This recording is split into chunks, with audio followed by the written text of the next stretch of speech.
अस्सलाम वालेकुम to all of you. I hope आप सब लोग खैर तरीके से होंगे। मेरा नाम मोहम्मद बिलाल हुसैन है और आप मेरा यूट्यूब चैनल देख रहे हैं ड्रीम गाइडर। आज मैं एक नई वीडियो के साथ आपकी खिदमत में हाजिर हुआ हूँ जो कि यकीनन अगेन आपके लिए बहुत ज्यादा जो है वो आई एम श्योर के बेनिफिशियल होगी। और जो हमारी सीरीज चल रही है how to win foreign scholarship के नाम से जो सीरीज हमारी चल रही है वीडियोस की, उसी सिलसिले की ये एक कड़ी है।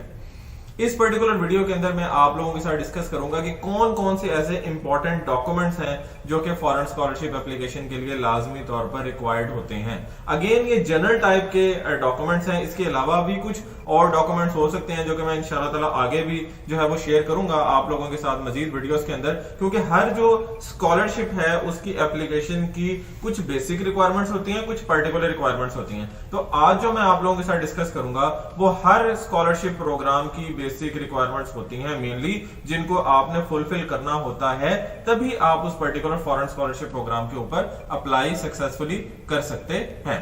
इसके अंदर सबसे पहले जो डॉक्यूमेंट रिक्वायर्ड होता है वो आ जाता है जनाब आपके पास कंप्लीट स्कॉलरशिप एप्लीकेशन। ऑब्वियस सी बात है कि हर जो स्कॉलरशिप प्रोग्राम है उसकी स्कॉलरशिप एक एप्लीकेशन होती है जिसको आपने ऑनलाइन जो है वो फिलअप मोस्टली ऑनलाइन फिलअप करना होता है। कुछ स्कॉलरशिप एप्लीकेशंस होती हैं जिनको आप हार्ड फॉर्म के अंदर फिलअप करके और उसके बाद फिर आपको बाय पोस्ट आप डॉक्यूमेंट्स भिजवाते हैं। कुछ स्कॉलरशिप एप्लीकेशंस के अंदर आप स्कॉलरशिप ऑनलाइन फिल करते हैं और वो ऑनलाइन ही आप जो है वो स्कॉलरशिप एप्लीकेशन जो है वो अपनी सबमिट कर देते हैं। तो सबसे पहले जो डॉक्यूमेंट होता है वो होती है आपकी कंप्लीट स्कॉलरशिप एप्लीकेशन, जो कि हर तरह से आपकी पूरी होनी चाहिए। किसी भी तरह के उसमें ग्रामेटिकल मिस्टेक्स नहीं होनी चाहिए, उसमें कोई स्पेलिंग मिस्टेक्स नहीं होनी चाहिए और उसको फिलअप करते हुए बहुत ध्यान रखा जाता है। दूसरी टाइप का जो डॉक्यूमेंट है जो कि बहुत इंपॉर्टेंट होता है आपके स्कॉलरशिप एप्लीकेशन के लिए वो होता है आपका पासपोर्ट। अगेन आपका जो पासपोर्ट होता है वो आपकी रिकॉग्निशन है, वो बेसिकली बताता है कि भाई आप किस कंट्री से बिलोंग करते हैं और प्रूफ क्या है कि आप इस कंट्री के सिटीजन हैं।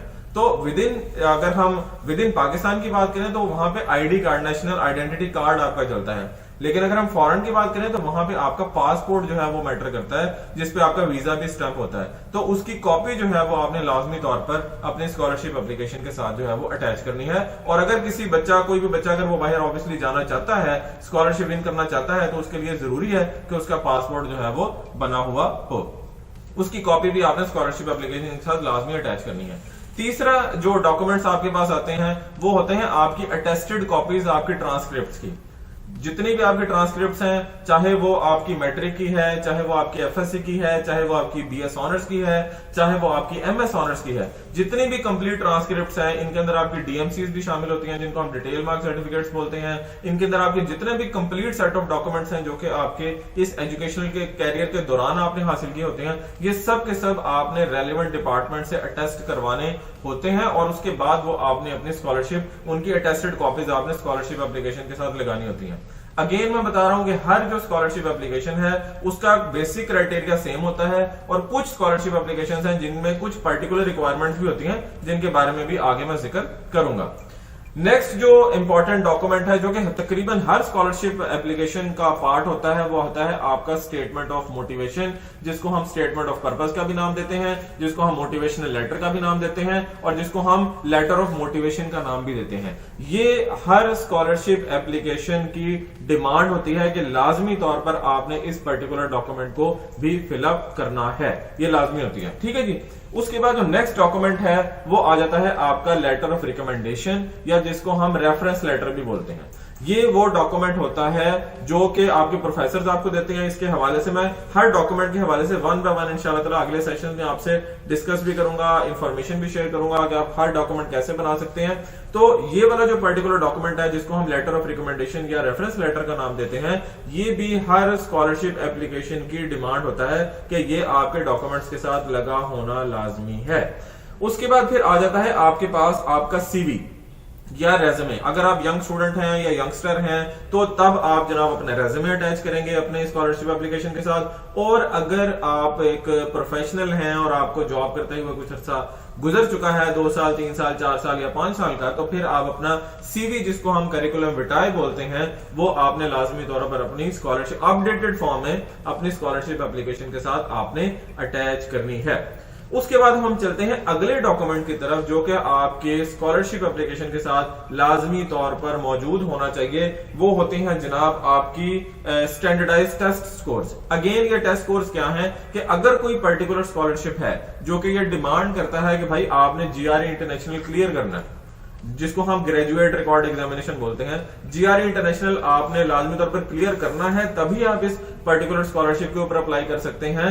तो आप वो जब तक एग्जाम क्लियर नहीं कर लेते और उसका आप साथ डॉक्यूमेंट अटैच नहीं कर देते थे, आपकी स्कॉलरशिप एप्लीकेशन एक्सेप्ट नहीं होगी। तो ये वाला जो पर्टिकुलर डॉक्यूमेंट होता है ये कुछ जगह पे रिक्वायर्ड होता है और कुछ जगह पे ये रिक्वायर्ड नहीं होता है। उसके बाद एक और डॉक्यूमेंट है जो कि अमूमी तौर पर चाहिए होता है, अगेन कुछ जगह पे चाहिए होता है, कुछ जगह पे ये नहीं चाहिए होता। वो होता है आपका FRC, जिसको हम बोलते हैं फैमिली रजिस्ट्रेशन सर्टिफिकेट।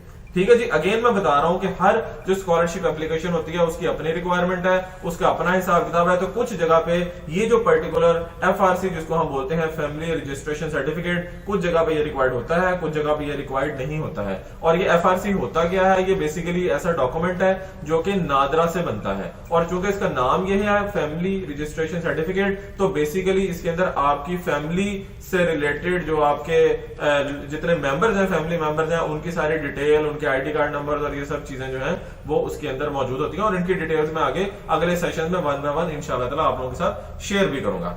उसके बाद फिर आ जाते हैं कुछ ऐसे ये वो वाले डॉक्यूमेंट्स थे जो मैंने पहले बताए, जो कि लाजमी तौर पर आपकी एप्लीकेशन के साथ अटैच होने चाहिए FRC के अलावा या जीआरई इंटरनेशनल के अलावा।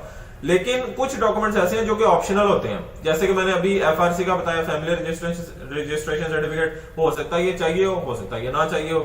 इसी तरह फिर आ जाता है आपका GRE, कुछ स्कॉलरशिप के लिए चाहिए होता है, कुछ के लिए ये नहीं चाहिए होता। इसी तरह कुछ स्कॉलरशिप्स ऐसे होते हैं जहां पे आपने एसेज लिखने होते हैं।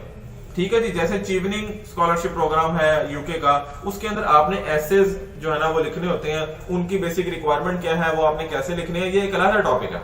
वो मैं इंशाल्लाह ताला किसी और टॉपिक में पूरा ये डिस्कस करूंगा, आप लोगों को बताऊंगा कि ये पर्टिकुलर एसेज आप कैसे लिख सकते हैं, इनकी क्या रिक्वायरमेंट्स है वगैरह वगैरह। लेकिन कुछ स्कॉलरशिप्स में आपको एसेज लिखने होते हैं। ठीक है जी। उसके बाद फिर कुछ जो आर्ट्स के स्कॉलरशिप्स होते हैं, जैसे आर्ट्स के स्टूडेंट्स हैं, वो उनका पोर्टफोलियो रिक्वायर्ड होता है। प्रूफ के तौर पे पोर्टफोलियो जो है वो आपने जो है वो एप्लीकेशन के साथ जो है वो लगाना होता है, ये आर्ट्स के स्टूडेंट्स के लिए। उसके बाद कुछ स्कॉलरशिप्स के लिए, ज्यादातर स्कॉलरशिप्स के लिए नहीं, कुछ स्कॉलरशिप्स के लिए बाज़ औक़ात आपकी जो पेरेंट्स की फाइनेंशियल इंफॉर्मेशन है वो भी रिक्वायर्ड होती है। लेकिन अगेन ज्यादातर के लिए, बल्कि अक्सरियत के लिए ये रिक्वायर्ड नहीं होती है, इसकी जरूरत जो है वो ऐसा नहीं होती है। और एक लास्ट चीज जो कि अगेन कुछ स्कॉलरशिप्स में चाहिए होती है, कुछ में नहीं चाहिए होती है, वो होती है आपकी मेडिकल रिपोर्ट कि आप हेल्दी हैं या नहीं है। उसके प्रूफ के तौर पे आपने अपने कंप्लीट या तो टेस्ट करवाने होते हैं और उनकी रिपोर्ट्स आपने साथ लगानी होती हैं, या उन टेस्ट रिपोर्ट्स की बेस पे एक जो कोई भी जो पर्टिकुलर स्कॉलरशिप प्रोग्राम है उसका एक परफॉर्मा होता है जो आपने ऑथेंटिकेटेड हॉस्पिटल, गवर्नमेंट हॉस्पिटल से जो कि रिकमेंड किया जाता है उस पर्टिकुलर स्कॉलरशिप प्रोग्राम के अंडर, उससे आपने जाके उस हॉस्पिटल से आपने उस सारे परफॉर्मा को प्रॉपरली फिलअप करवा के अकॉर्डिंग टू योर रिपोर्ट्स और उसको ऑथराइज्ड पर्सन से सिग्नेचर करवा के फिर आपने अपनी स्कॉलरशिप एप्लीकेशन के साथ लगाना होता है।